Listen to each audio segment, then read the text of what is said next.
할렐루야. 정말 할렐루야입니다. 그죠?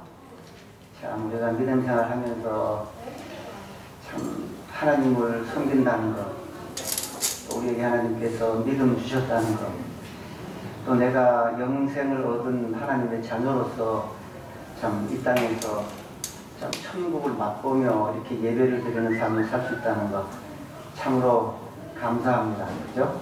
다시 한번 큰 소리로 하나님께 할렐루야! 아멘, 아멘 기도하겠습니다.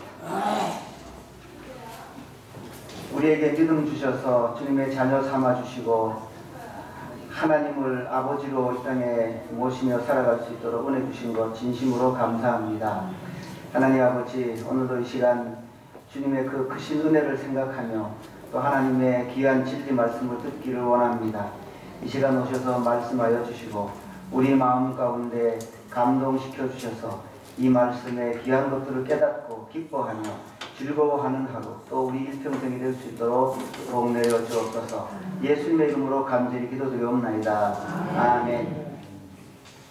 여러분, 우리가 이 마태복음을 볼 때요, 마태복음은요 1차적으로 예수님이 유대인의 왕이 되심을 증거하기 위해서 썼다는 것을 우리가 생각해야 합니다. 그러나 그 이면의 정확한 뜻은 영적 이스라엘인 우리 믿음의 사람들, 여러분들 한 분 한 분을 위해서 왕이 되신다는 것을 아는 것, 그것이 아주 중요합니다. 그러나 일단 마태는 여기 족보를 기록하면서 유대인의 왕으로 오신 예수님을 증거하기 위해서 이 마태복음을 썼습니다. 그렇기 때문에 마태는 구약 성경 말씀을 100번 이상이나 요소요소에 다 인용하면서 그 옛날 예언자들이 하나님의 그 계시를 받아서 메시아를 보내주실 것을 약속하셨던 그런 내용들을 조목조목 이렇게 증거하면서 메시아의 탄생을 이 마태복음에 기록하고 있습니다. 그래서 첫째는 메시아는 유다 지파 다윗 왕의 자손이라는 것을 밝히고 있습니다. 메시아, 그리스도란 말이죠. 기름 부음 받은 자라는 뜻으로서 구세주라는 뜻이 됩니다. 옛날 이스라엘 사람들이 기름을 부어서 그 직분을 이렇게 세웠던 그 세 가지 직분이 있는데요. 그 세 가지 직분은 왕을 세울 때, 그리고 제사장을 세울 때, 그리고 선지자들을 세울 때 그 기름을 부어서 세웠습니다. 왕의 직분은 이스라엘 12지파 중에서 특별히 유다 족속을 택하셔서 유다 족보에서 그 왕들을 선택했었습니다. 그러나 제사장 직분은 레위 지파를 택하셔서 레위 지파를 통해서 계속 그 제사장들을 세웠고요. 근데 이제 선지자는 어느 특정한 그 지파 없이 하나님께서 그때마다 그 각 지파에서 한 명씩 선택하셔서 선지자들을 선택해서 세우셨던 것입니다. 그런데 오직 그 예수 그리스도만이 이 세 가지 직분, 왕과 선지자와 이 제사장이 되는 그런 유일한 분이 우리 예수 그리스도밖에 없습니다. 그래서 전체적으로 볼 때 예수 그리스도는 구약의 완성으로서의 만왕의 왕으로 오셨고, 또한 우리 믿음의 사람들을 대표하는 영원한 대제사장으로 오셨고, 그리고 하늘의 영원한 진리 말씀을 선포하신 대선지자로 오셨던 것입니다. 그래서 이 중에서 이 마태복음에서는 특별히 예수 그리스도께서 왕 되심을 더 강조하면서 증거한 복음이라 그래서 왕의 복음이라 그렇게 말하기도 합니다. 그런데 우리가 여기서 다시 한 가지를 강조하고 넘어갈 것이 있는데요. 예수님이 비록 유다 족보와 다윗의 그 혈통으로 이어져 내려온 이유를 대면서 유대인의 왕이라고 그 마태가 논증하고 이렇게 있어도요. 그렇다 하더라도 예수님은 사실은 육신의 혈통에 의한 왕이 아니라 하나님의 능력으로 모든 믿는 자들의 영적인 왕이 되신다는 것입니다. 그래서 영원한 왕이 되신다는 것이죠. 그래서 제가 한번 마태복음 2장 1절서부터 3절까지 봉독하겠습니다. 한번 읽어보겠습니다. 헤롯 왕 때에 예수께서 유대 베들레헴에서 나심에 동방으로부터 박사들이 예루살렘에 이르러 말하되 유대인의 왕으로 나시니가 어디 계시냐? 우리가 동방에서 그의 별을 보고 그에게 경배하러 왔노라 하니 헤롯 왕과 온 예루살렘이 듣고 소동한지라 그랬습니다. 거기 2절에 보면 분명히 유대인의 왕으로 나시니가 어디 계시냐라고 하면서 유대인의 왕이라고 했습니다. 그러나 사실은 그 당시에 유대 백성을 다스리는 실제적인 왕은 헤롯 왕이었습니다. 그러므로 예수님께서 이 세상에 오실 때 세상의 왕이 아니라 영적 이스라엘 왕으로 오셨다는 것이 분명해집니다. 그렇죠? 그리고 요한복음 17장 14절에서 예수님께서 내가 세상에 속하지 아니함 같이 그러셨습니다. 내가 세상에 속하지 아니함 같이 저희도 제자들도 세상에 속하지 아니하였사옵나이다 이렇게 기도하셨습니다. 이 말씀은 예수님이 세상의 임금이 아니라 하늘나라의 왕이 되시기를 원하셨다는 것입니다. 그렇죠? 또 한 군데 누가복음 23장 3절에 보면 빌라도가 예수께 물어가로되 내가 유대인의 왕이냐? 대답하여 가로되 내 말이 옳도다. 이 말씀은 예수님이 자신이 얼마나 영적인 분이신가를 분명히 밝혀주시는 말씀입니다. 그렇죠? 이것은 예수님이 십자가에 달리시기 바로 전에 빌라도의 신문을 받을 때 말씀하시는 것이기 때문입니다. 또한 요한복음 18장 37절에서는 더 명백히 설명을 하셨습니다. 빌라도가 가로되 그러면 내가 왕이 아니냐? 예수께서 대답하시되 내 말과 같이 내가 왕이니라. 내가 이를 위하여 났으며 이를 위하여 세상에 왔나니 곧 진리에 대하여 증거하려 함이로라. 무릇 진리에 속한 자는 내 소리를 듣느니라. 아멘. 사랑하는 여러분, 병호대학생 여러분, 여러분은 이 시간 이 진리의 말씀을 듣고 믿으십니까? 정말 예수님이 여러분의 구세주가 되셨습니까? 현재 예수님을 여러분들의 왕으로 모시고 계십니까? 그래서 그 명령에 따라 순종하시며 그 말씀의 절대 권위를 삶 가운데 인정하고 계십니까? 할렐루야입니다. 그리고 이 땅에 사시지만 이 세상의 임금이 아니라 믿음으로 이루어지는 하늘나라의 왕 되신 예수 그리스도를 믿고 따르고 그분이 내 생명과 삶 자체가 되시는 그런 삶을 살고 계십니까? 정말 할렐루야입니다. 그러시다면 여러분, 왜 하늘나라의 왕이 이 땅에 오셨습니까? 십자가에 달려 죽으시면서까지 좀 이치에 맞지 않는 말씀 같은데 왜 그런 자신이 왕이라고 하시면서 왕이 아니라 죄인의 모습으로 비참하기 그지없는 그런 상태로 그렇게 십자가에서 돌아가셔야만 했습니까? 왜 그렇게 하셔야 했죠? 그것은 영적 믿음의 왕이 되시기 위해서, 즉 저와 여러분 같은 죄인을 구원하셔서 우리 이 마음을 지배하시는, 우리 마음에 오셔서 우리 마음을 지배하시는 하나님이 되시기를 원하셨고, 또 내주하시는 성령님으로서 우리 마음 가운데 계셔서 우리를 그때그때마다 아름다운 하나님의 뜻으로 인도해 주시는 그런 하나님이 되시기를 원하셨고, 그리고 저 하늘나라에 가셔서 참된 왕이 되셔서 영원히 영광 받으시기를 원하셨던 그런 우리 주 예수 그리스도이십니다. 할렐루야. 그래서 예수님이 말씀하셨습니다.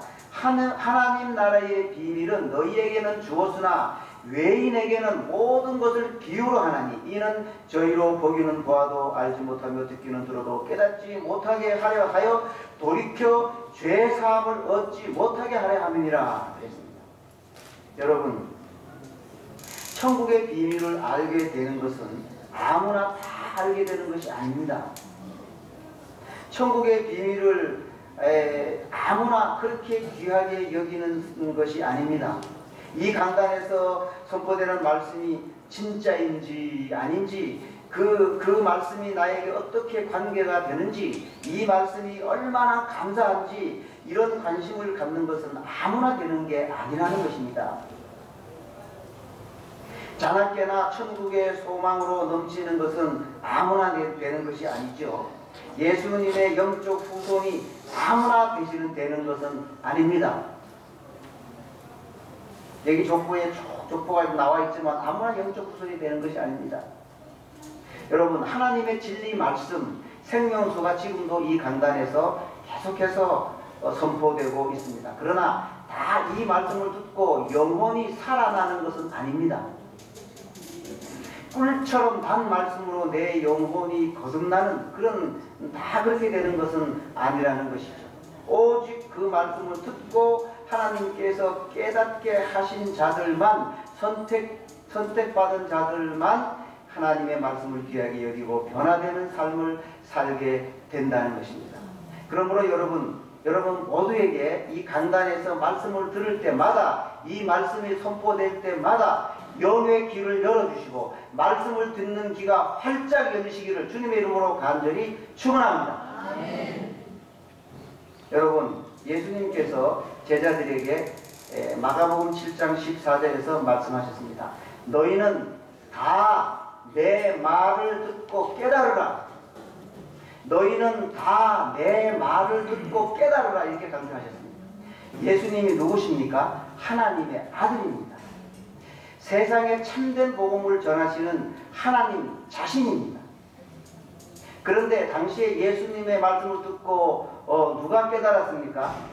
예수님을 따르던 그 수많은 사람들 중에 놀라운 사실은요, 단지 예수님의 제자들을 포함한 몇 명 사람들 뿐이었다는 것입니다. 여러분, 이 시간 제가 주님의 이름으로 간절히 권면합니다. 여러분 중에 한 분도 빠짐없이 예수 그리스도를 여러분의 영원한 왕으로 모셔드리기를 바랍니다. 아멘. 여러분의 영적 메시아, 여러분을 구원하시는 하나님으로 모시기를 바랍니다. 그래서 이 족보의 비밀, 그 귀한 말씀을 듣고 하나님의 택한 영원한 백성이 되시고 항상 이 강단에서 선포되시는 그런 말씀을 듣고 깨닫는 은혜와 또 감사하는 마음이 여러분들의 영혼과 삶에 임하시기를 주님의 이름으로 간절히 부탁드립니다. 두 번째로요, 족보와 그 출산의 의미에 대해서 한번 살펴보기를 원합니다. 본문에서는 계속 누가 누구를 낳고 또 누가 누구를 낳고 이러한 낱말이 계속해서 나옵니다.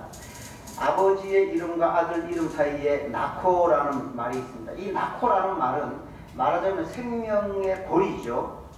그래서 이렇듯 출산은 계속해서 이어지는 생명의 고리로서 오늘 이 족보 가운데 구원의 목적을 이루시는 것이 하나님의 뜻이 되는 것을 보여주는 것입니다.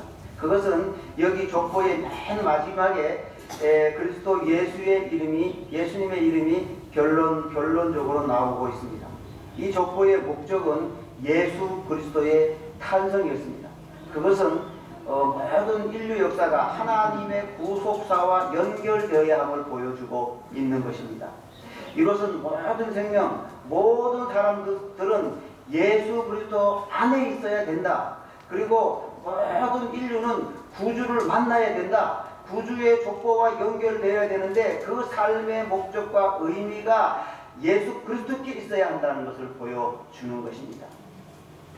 사랑하는 경로대학생 여러분, 이 세상의 모든 사람들은 예수님이 오시기 전에는 사실은 죽어 있었습니다.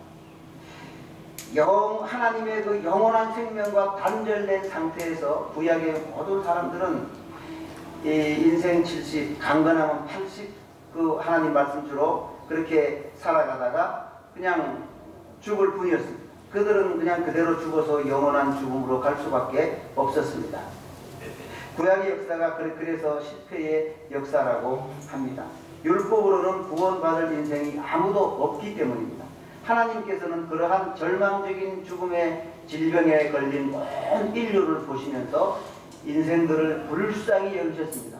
그래서 생명과 구원의 근원이 되시는 예수님이 이 땅에 오시도록 보내주셨고, 여기 족보에다가 생명의 연결의 고리가 되는 것을 보여주셨던 것입니다. 그래서 21절에서 아들을 낳으리니 이름을 예수라 하라. 이는 그가 자기 백성을 저희 죄에서 구원할 자이심이라. 할렐루야. 오직 예수 그리스도만 우리의 구세주가 되는 줄로 믿습니다. 하나님이 이 세상을 이처럼 사랑하사 독생자를 주셨으니 이는 저를 믿는 자마다 구원을 얻게 하려 아무도 멸망치 않고 영생을 얻게 하려 하십니다. 그렇게 말씀하셨죠. 그래서 여러분, 우리들은 오늘 이 마태복음에 나눈 족보를 보면서 그 목적이 예수님이셨다. 예수 그리스도를 통해서 저와 여러분을 영원한 생명의 고리가 되도록 해주셨다. 이렇게 우리가 이해해야 합니다.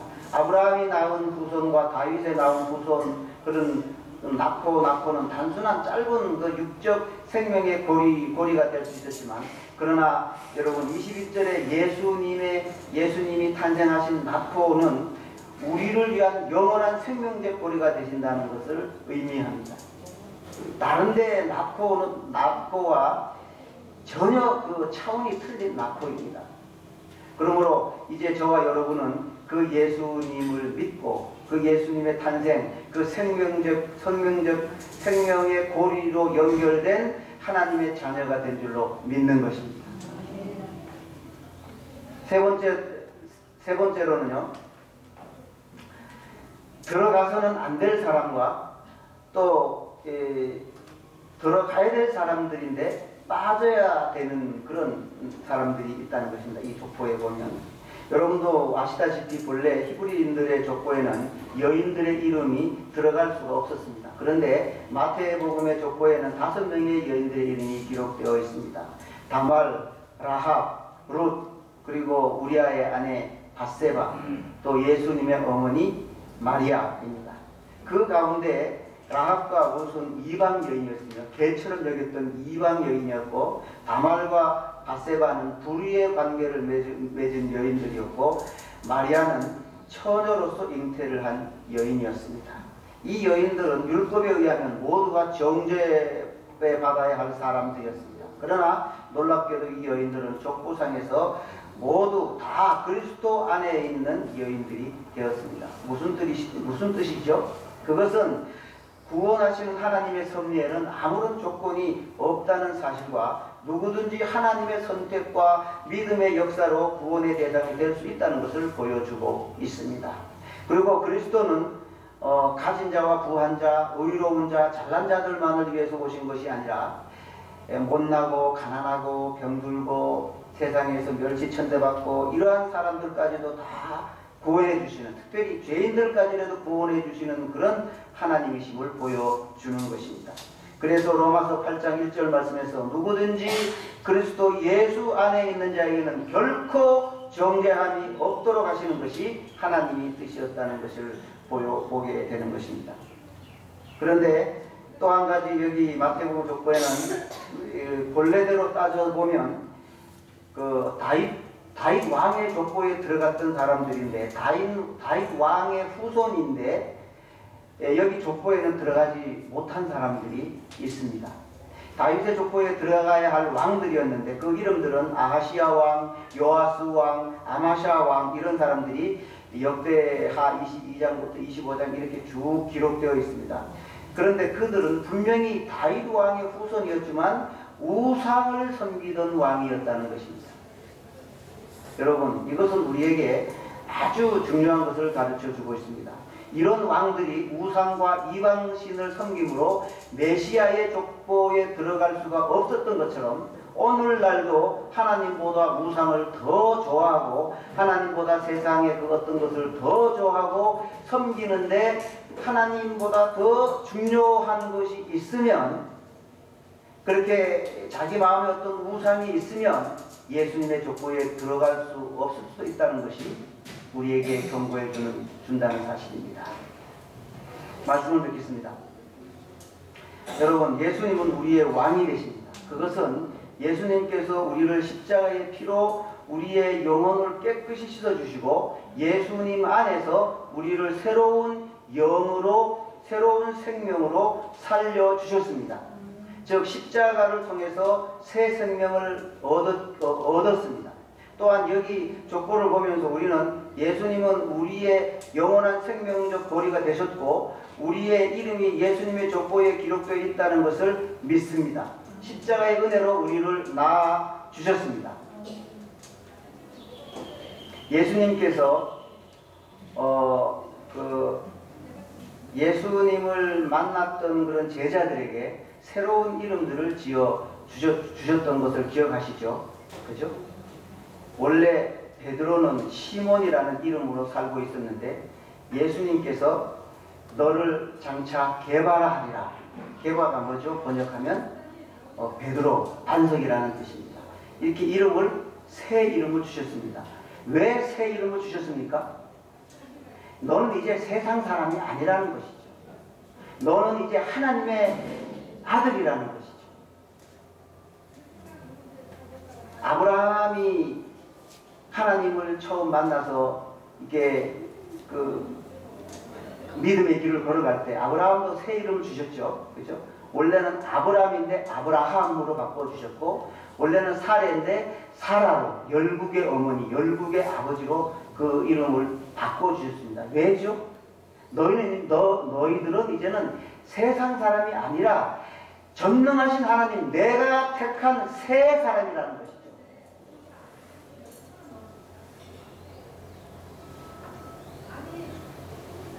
그래서 천주교에서도 그러죠. 그죠? 천주교에서도 세례 명을 줍니다. 어떤 의미로 보면 그게 좀 맞아요. 사실은 우리는 지금 모르지만 하늘나라에 저와 여러분들의 새 생명을 주신 새 이름을 하나님께서 기록해놓고 생명책에 기록해놓고 계신 줄로 믿습니다. 우리는 몰라요.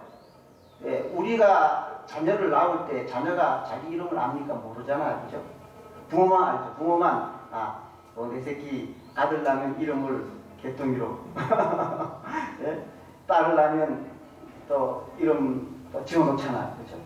부모만 알아요. 그것처럼 우리는요, 우리 이름을 몰라요. 하늘나라에 어떤 이름으로 하나님께서 생명책에 나를 기록해 놓은지 몰라요. 그렇지만 우리 주 하나님은 알고 계실 줄로 믿습니다. 그것이 족보의 비밀입니다. 그러므로 여러분, 이 세상에 우리가 살아가면서 하나님보다 더 좋아하는 그 어떤 우상이 있어서는 안 될 것입니다. 여러분, 하늘나라에 우리가 장차 들어갔을 때 분명히 알게 될 사실이 하나가 있는데, 그것은요, 우광신과 이상신을 섬겼던 그런 자들은 한 사람도 예수님의 족보에 들어있지 않을 것이라는 사실입니다. 그리고 처음에는 믿음으로 살다가 나중에 떨어져 나갔거나 변질된 자들도 그 예수님의 족보에 들어가지 않을 것입니다. 마태복음 24장 13절에서는 끝까지 견디는 자는 구원을 얻으리라 그랬습니다. 여러분, 변절자는 안 됩니다. 끝까지 우리는 믿음을 지켜야 합니다. 무슨 믿음입니까? 예수님이 나를 위해 죽으셨습니다. 예수 그리스도 무리오 포르미. 예수 그리스도 무리오 포르미. 예수님이 나 때문에 죽으셨습니다. 한번 따라하겠습니다. 예수님이 나 때문에 죽으셨습니다. 예수님이 나 때문에 죽으셨습니다. 정말 믿으십니까? 정말입니다. 우리가 믿으면 그게 사실이 되는 것입니다. 예수님이 여러분 나 때문에 죽으셨습니다. 여러분, 예수님이 십자가에 나 때문에 달리셨습니다.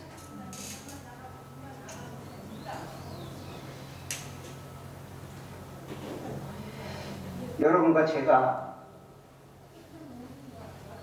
세상을 떠나서 하나님 앞에 섰을 때 천국 문턱에서 내보야 할 정말 가치 있는 이름이 오직 예수 그리스도 한 분밖에 없습니다.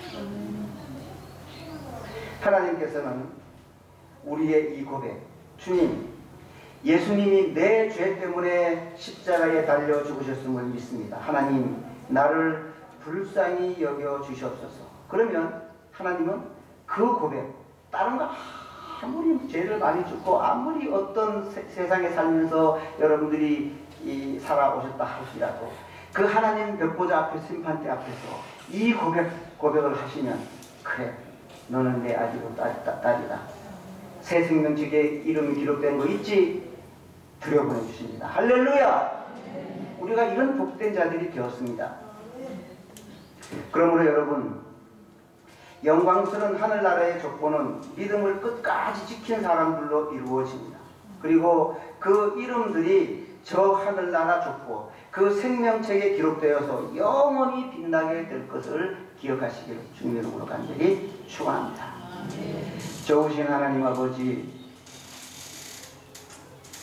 저희들은 무지해서 모르지만 주님께서 저희를 이미 창세전에 택하여 주시고 금이야 오기야 저희들을 이 땅에서 길러주시고 믿음의 사람이 되게 하셔서 하나님의 자녀로 살아갈 수 있는 귀한 은혜를 주신 것을 감사드립니다. 하나님 아버지, 우리 모든 경로대학생들 한 분 한 분마다 그 마음을 붙들어 주시고 정말 이 귀한 진리를 깨달으셔서 남은 생애가 주님과 동행하며 기뻐하며 감사하며 영광 돌리는 삶이 될 수 있도록 저 하늘나라에 기록된 생명의 족보를 기억하며 내 생명책이 하늘나라에 기록된 것을 기억하며 감사하며 영광 돌리는 삶이 될 수 있도록 주님 크게 축복하여 주옵소서. 이 모든 말씀을 예수님의 이름으로 간절히 기도드리옵나이다.